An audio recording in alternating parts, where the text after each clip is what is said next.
What if the ideas we credit with creating modern capitalism were already dissected, warned against, and morally judged 900 years before Adam Smith ever picked up a pen?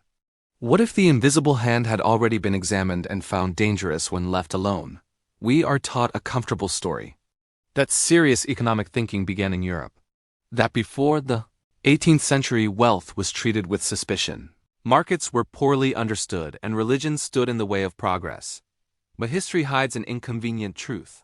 Long before Adam Smith wrote about self-interest and markets, a scholar in the medieval Islamic world was asking deeper questions. Not just how wealth works, but what wealth does to people, to trust, and to society itself. Welcome to its financial history too. His name was Abu Hamid Al-Ghazali, and his ideas challenged something modern economics rarely dares to ask. What happens when a system becomes efficient but loses its moral center? To understand why this matters, we need to go back nearly 1,000 years. The 11th century Islamic world was not isolated or primitive. It was one of the most economically advanced civilizations on Earth. Trade routes stretched from Andalusia to Central Asia. Cities like Baghdad were financial hubs filled with merchants, contracts, credit arrangements, partnerships, and early banking practices. Money flowed across continents. Markets were sophisticated. Economic life was complex and competitive. Al-Ghazali was born into this world in 1058.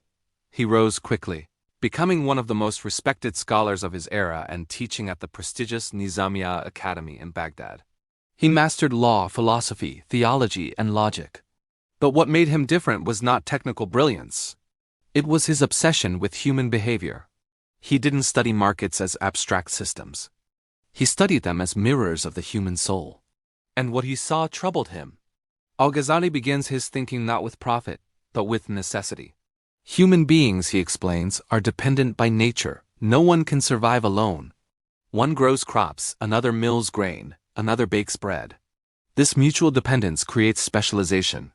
And specialization creates exchange.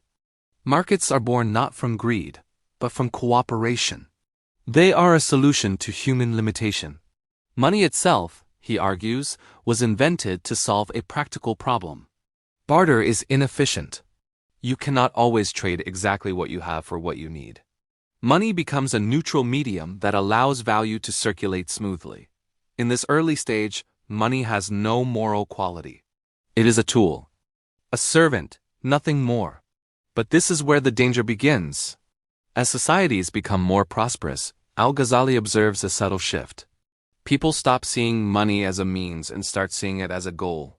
Wealth stops being about meeting needs and starts being about accumulation. Status attaches itself to possessions. Possessions become identity, and identity becomes something people will defend even at the cost of others. Greed, in Al-Ghazali's view, is not a sudden explosion. It is a slow corruption. Desire has no natural stopping point. Once basic needs are satisfied, ambition expands endlessly. Markets don't restrain this tendency. They amplify it.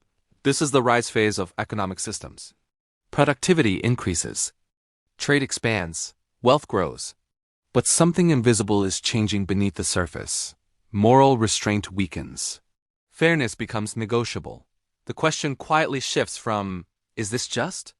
To, is this legal? And eventually to, can I get away with it? Al-Ghazali believed this was the most dangerous moment in any society. Not poverty. Prosperity without discipline. The breaking point arrives when wealth concentration and moral decay begin feeding each other. He describes how hoarding money suffocates markets. Wealth stops circulating. Resources exist, but access disappears. The poor struggle not because society lacks abundance, but because abundance is locked away. Trust begins to erode. Merchants manipulate prices. False weights appear.